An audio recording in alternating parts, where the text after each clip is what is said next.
अस्सलाम वालेकुम, आदाब। ऑल इंडिया मजलिस इत्तेहादुल मुस्लिमीन के मेरे सभी ज़िम्मेदार साथियों, पार्टी के पदाधिकारियों, आपको एक सूचना देनी थी क्योंकि इलेक्शन अख्तरुल ईमान साहब का पार्लियामानी हल्के का इलेक्शन ख़त्म होने के बाद फ़ौरन बाद हम लोग हैदराबाद को बैरिस्टर जनाब असदुद्दीन अवैसी साहब के चुनाव प्रचार में हैदराबाद में आए हुए हैं और इन्हीं दिनों बिहार में अपनी पार्टी के सिलसिले में किशनगंज ज़िले सीमांचल के अररिया ज़िले के जिलाध्यक्ष रहमत अली को निकालने की बारी आई, जिसका निष्कासन का पत्र मेरे ही द्वारा किया गया है। साथियों, आपको बताते हुए मेरे कई दोस्तों ने उनके ताल्लुक़ से मेरे फेसबुक आईडी में कमेंट किया और मेरे से सवाल किया है और जवाब भी चाहिए है कि कौन सी परिस्थिति आ गई कि रहमत अली को पार्टी से निकालना पड़ा या उनकी बर्खास्तगी हुई।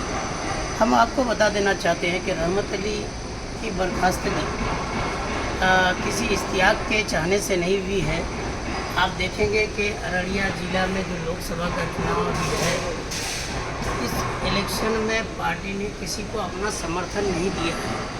हाँ, एक बात ज़रूर है कि जब पूरे बिहार में 9 सीटों की लोकसभा लड़ा जा रहा है तो ऐसी परिस्थिति में वो अररिया के ताल्लुक़ से पार्टी के बिहार के जो प्रभारी हैं और मौजूदा एमएलए हैदराबाद माजिद हुसैन साहब, उनका ख़ास मानना था और पार्टी के बिहार के सभी जिम्मेदारों का मानना था कि अररिया से राजद से कौन इलेक्शन लड़ रहा है उससे हमको बहस नहीं है।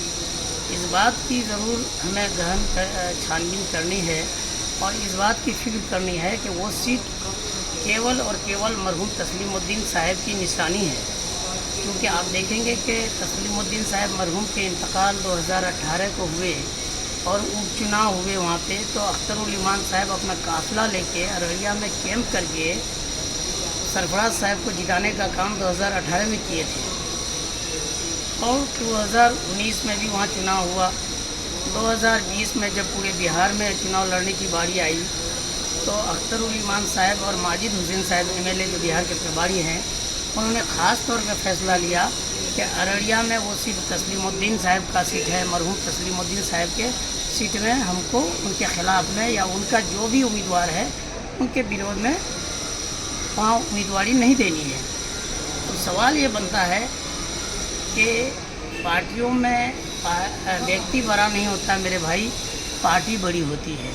व्यक्ति का इंफरादी कुछ भी नहीं चलता है, व्यक्ति बड़ा नहीं होता, पार्टी बड़ी होती है। ऐसी परिस्थिति में आप अगर कोई फ़ैसला लेते हैं तो ये समझिए पार्टी प्रोटोकॉल के ख़िलाफ़ था। और ऐसे भी आप जानिए कि आपके अच्छे परफॉर्मेंस नहीं रहे माजी के दिनों में, आप कैसे कैसे लोग, आप किस तरह से एमआईएम के जिला अध्यक्ष बने हैं, ये तो आपको जिला अध्यक्ष बनाने के बाद हम लोगों को पता चला। जिस शख्स पे छः मुकदमा जो हीनियस क्राइम होता, वैसे मुकदमा किए हुए इंसान को हम लोगों ने जिला अध्यक्ष उस वक्त बनाया था।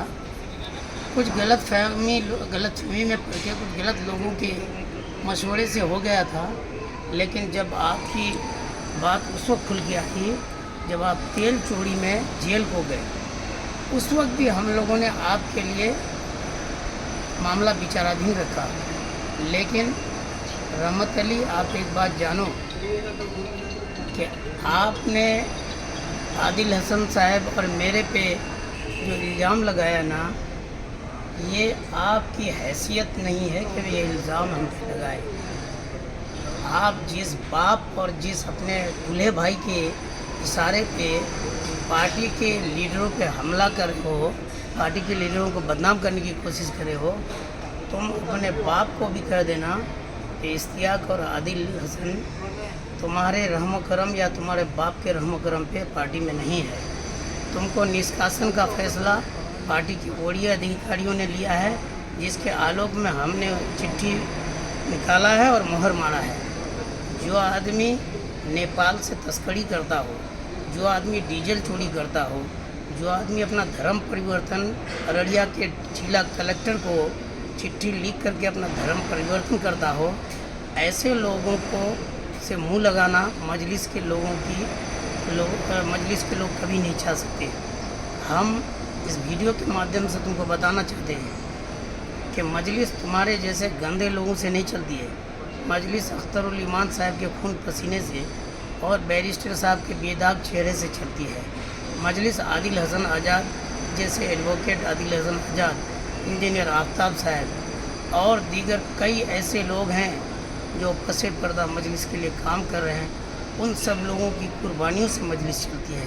तुम्हारे जैसे चंडी चोर वो 4 लाख का एक कार लेकर के जाली KGF बन के तुम जो लंबी लंबी बातें करे, इतने का मोबाइल रखते हम जितने का तुम कार पे चलते हो। तुम हमारी हैसियत का अंदाज़ा तुमको नहीं है। अपने आपे में रहो, अपने खाल में रहो। मजलिस के ख़िलाफ़ बात करने की कोशिश मत करना। और हम समझते हैं कि हमारे जितने भी MIM के ज़िम्मेदार हैं, आप जानिए इस शख्स ने पार्टी के प्रोटोकॉल को तोड़ा है। इस शख्स ने बिहार प्रभारी माजिद हुसैन साहब MLA के रूल को तोड़ा है, बैरिस्टर असदुद्दीन अवैसी साहब के रूल को तोड़ा है, अख्तरुल ईमान साहब के रूल को तोड़ा है। इसलिए इसके लिए बर्खास्तगी ही एक रास्ता था मेरे भाइयों।